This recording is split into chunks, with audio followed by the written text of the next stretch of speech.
بسم الله والصلاة والسلام على رسول الله سيدنا محمد صلى الله عليه وسلم. السلام عليكم ورحمة الله وبركاته. تحية طيبة لكل متابعي قناة يومية أبو براء. اليوم راح نقدم لكم بعض النصائح والإرشادات من مزرعة مقدمة من مزرعة عايد.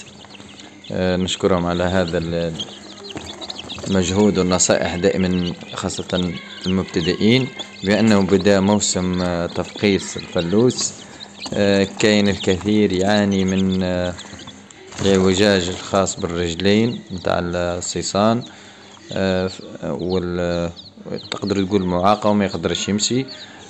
قدمت لكم مزرعة عايد بارك الله فيهم طريقة لتفادي وعلاج هذه الحالة. نشوفوها جميعا إن شاء الله، وربي يوفق الجميع.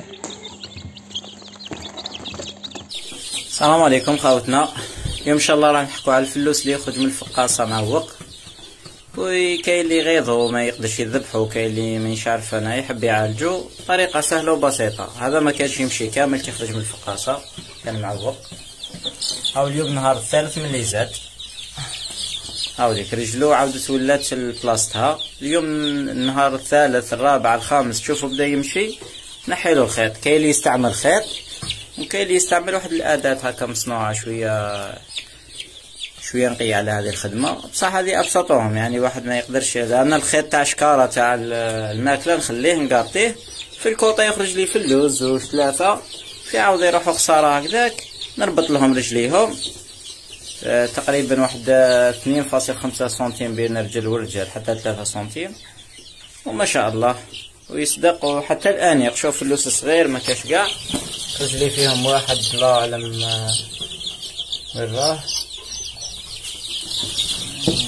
نحطو عليه دقيقة. ايوا هاوليك شوفك شو اللي يمشي الله يبارك. ما كانش يمشي كامل، شوف هاي يمشي. هذا خرج ما يمشيش. هاو اليوم النهار الثالث شوفوا حتى انيق فلوس يعني صغير ما كاش كاع. ربطتو الحمد لله نجح. والسلام عليكم.